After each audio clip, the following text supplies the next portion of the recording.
Guys, do you realize that you've been lied to your entire life when it comes to alcohol?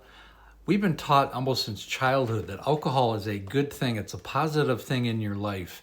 It helps you relax. It helps you get through your day. It helps to deal with life. It helps you come out of yourself when you're at a party so you can deal with maybe your introversion, and you can be a better, more fun part of yourself, and you like yourself better when you're drinking alcohol, for example. That's great in moderation. The truth is, alcohol is a class 1 carcinogen. Okay? The wine industry will tell you that, red wine is good for your heart.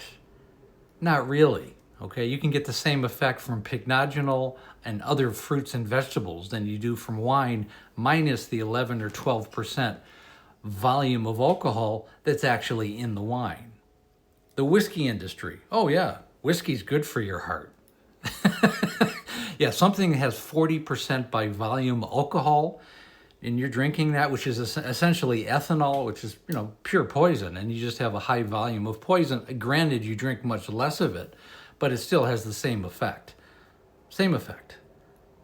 And they're telling you that this is a good thing.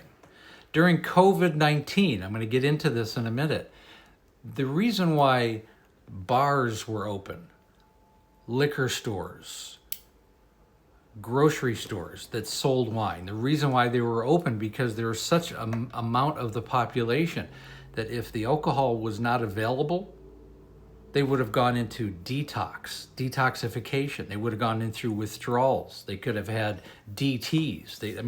Convulsions. People could have had heart attacks, strokes. They could have died. Okay, there's enough of the population. Not to mention that there probably would have been riots in the streets, which would have deemed the entire closure of COVID-19 irrelevant because no one would have really applied for it. Nobody would have put up with it because of the liquor stores. So this is what we've been sold. Let's talk about this a little bit further. Again, I have a complete coaching program. It's really designed for both the family and the alcoholic. Set up a breakthrough call. The link is right in my link tree on this page. It takes about 45 minutes. We're going to do a deep dive into what's going on with you and your family.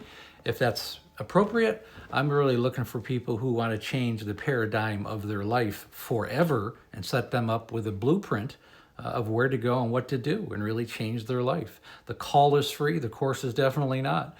But I'm looking for people who want to change their life and the life of their family forever. So what the alcohol industry will not tell you is that alcohol causes somewhere in the neighborhood of 200 different types of cancer, including esophageal cancer, breast cancer, pancreatic cancer, intestinal cancer, liver cancer, kidney cancer, brain cancer, just for starters. You may die of cancer later in life, and it may be because you drank large amounts of alcohol at a certain period of your life. It causes Wernicke-Korsakoff, which is really a form of dementia.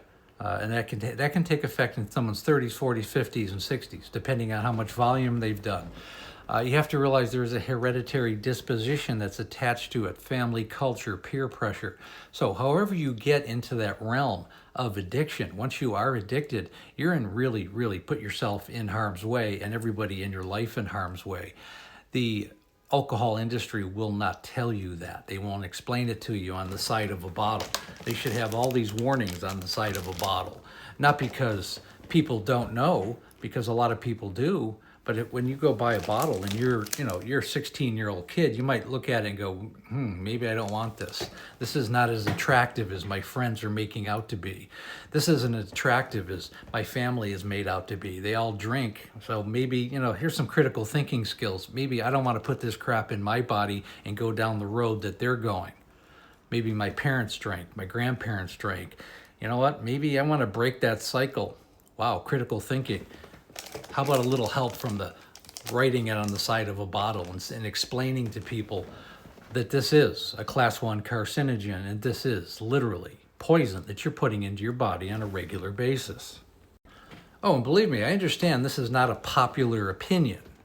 I'm not saying I don't drink, but the destructive powers of alcohol is astounding. If you know my story, my spouse passed away. I was married for 25 years. She passed away after 7 rehab facilities, 4 DUIs, 7 detoxes, multiple outpatient programs, and ultimately fell down a flight of stairs, ruptured her stomach, and spent 4 weeks in ICU. And the whole bill was $2.3 million. She had 12 operations the last month of her life. I'm not a fan of alcohol. And the problem is, alcohol is not really the problem. You have to realize, why are you drinking to begin with? What is your why? Okay, the reason why alcohol is such a problem is because of the accessibility. You can go on your iPhone and have a case of beer at your front door in 20 minutes. It's too accessible. This is the problem. Okay, and people have to realize that. We have to recognize what's being thrown in our direction in a daily basis from the time that we're grown. In Amanda's own family, her father died from pancreatic cancer, likely due to his heavy drinking when she was younger. She has another sibling that's dying from alcohol use disorder. Her grandmother died from it. It's a genetic problem. It runs in families genetically and culturally. Hope you have the ability to recognize it if that's the issue going on in your life, or if you've had some kind of trauma in childhood or PTSD in any part of your life. I hope you will seek other options other than alcohol. And that's really the real message that I'm trying to make here. And another real problem, the last thing I really want to talk about, is culturally, people identify with drinking in different societies. I mean, Ireland is very well known for drinking. So is Germany. So is Finland. There's states in the United States like Wisconsin, Minnesota, Pennsylvania that have a lot of bars and a lot of cultural entities behind drinking. It's be part of their identity. When you live in an area of the world that has winter for 9 months of the year, there's not a whole lot else to do but drink, and that's a big part of it. Australia, New Zealand, just to name a few.